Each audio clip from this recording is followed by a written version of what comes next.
La photo est belle, les forces de gauche sont unies pour soutenir leurs candidats les mieux placés sur chaque canton. À Tourest, c'est lui, une surprise. Christophe Boulanger d'Europe Écologie prend la pole position face au challenger socialiste Alain Daillan et à la conseillère socialiste en place Monique Chevet. 22% du jamais vu pour Europe Écologie en Touraine.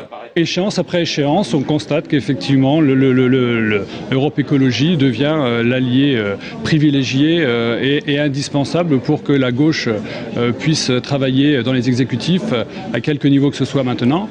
Il aura notamment profité du duel que se sont menés les socialistes sur ce canton.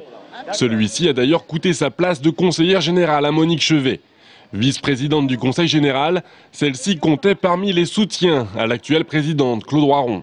On n'est jamais, je dirais, satisfait de voir quelqu'un qui a beaucoup travaillé, à la fois pour son canton, à la fois pour les habitants de l'ensemble de l'Indre-et-Loire, puisqu'elle s'occupait des questions sociales, donc c'était une charge extrêmement lourde, être battu dans ces conditions de division de la gauche. Hier, divisé via l'intermédiaire de leurs candidats respectifs, Claude Roiron, comme Jean-Patrick Gilles, appelle donc aujourd'hui à voter pour un tiers, le candidat d'Europe Écologie.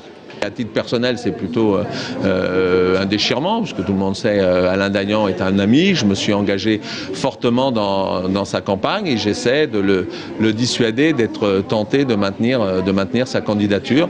Mais je crois que ce qui est attendu par les Tourangeaux, comme les Français, c'est un rassemblement, une unité de la gauche et c'est à ce prix-là. Voilà. À l'heure qu'il est, Alain Daillan a encore deux choix possibles. S'affranchir de l'étiquette socialiste pour poursuivre sa campagne face à Christophe Boulanger ou se désister pour respecter un accord que lui-même avait défendu et assurer la victoire de l'écologiste. À ce sujet, il ne s'exprimera que dans la journée de mardi.